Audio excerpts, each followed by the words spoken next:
আমার নীতি নৈতিকতা বিজেপিকে আটকাবো, ফ্যাসিস্ট শক্তিকে আটকাবো, সেই নীতি। এই যে বলছে না ডিল হয়েছে, হ্যাঁ ডিল হয়েছে। বিজেপিকে পশ্চিমবঙ্গের মাটিতে আটকাবো, বিজেপিকে ঢুকতে দেবো না, এইটাই ডিল হয়েছে আমার। এবং যারা নীতি নৈতিকতা বলছে প্রতীকুর রহমানকে বলতে পারে, আর আমরা তো যখন সিপিআইএমে ছিলাম তৃণমূলকে বিজেপি বলে অনেক রটিয়েছি। তৃণমূল সেটা ভুল প্রমাণ করার জন্য অভিষেক ব্যানার্জি, মমতা ব্যানার্জি সুপ্রিম কোর্টে গেলেন, আর প্রতিদিন তৃণমূল কংগ্রেস সিপিআইএমকে বলছে বিজেপির বি টিম তোমার ভোট ট্রান্সফার করেছো, সেটা প্রমাণ করার জন্য মোহাম্মদ সেলিম হুমায়ুনের সঙ্গে বসলেন। সেটা প্রমাণ করার জন্য মোহাম্মদ সেলিম ওয়েলফেয়ার পার্টির নেতাদের নিয়ে এসে আলিমুদ্দিনে মিটিং করলেন।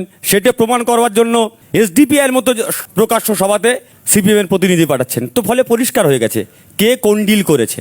এই তো এখানে দাদার সামনেই তো প্রশ্ন করলাম, এখানেই তো কথা বললাম। আমার তো মনে হয়নি কোথাও যে আমি ভয়ের মধ্যে আছি, বা আমি প্রশ্ন করতে পারছি না, বা আমার হেজিটেশন ফিল হচ্ছে, বা আমি কাছে যেতে পারছি না, আমার একবারও মনে হচ্ছে না। একদমই টাসেল হবে না। আরে লড়াই তো রাজনীতির লড়াই। এই যে গতকাল থেকে বললো যারা তোমার মেরেছিল তুমি তাদের সঙ্গে গেছো, গতকাল থেকে ফেসবুকে ডটাচ্ছে। যারা আমাকে বলছে, আমি তাদের কাছে প্রশ্ন করবো, আমি মার খেয়েছিলাম কাদের জন্য?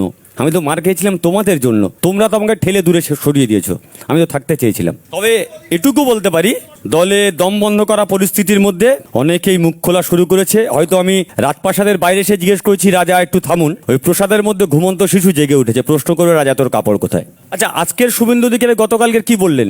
সেলিম সাহেবের সঙ্গে প্রতিকূটের তুলনা হয়? দুদিন আগে সেলিম সাহেবকে আক্রমণ করলেন, এখন বলছে সেলিম সাহেবকে আক্রমণ করলে হয়? তো ফলে আমি কি উত্তর দেবো? উত্তর তো শুভেন্দু নিজেই দিয়ে দিয়েছেন। লোকসভা নির্বাচনে কতবার ফোন করেছিলেন, কি কথা হয়েছিল, ঠিক আছে, সময় এলে সমস্ত আস্তে আস্তে আসবে, অসুবিধা কিছু নেই।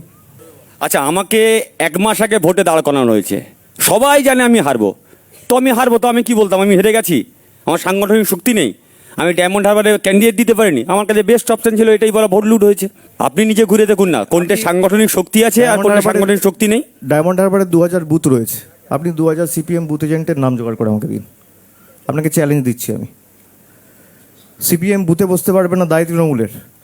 কংগ্রেস এজেন্ট দিতে পারবে না, দায় তৃণমূলের। আমাদের এজেন্টরা বসবে নাকি সিপিএমের এজেন্ট হয়ে? আপনি জোগাড় করে দিন।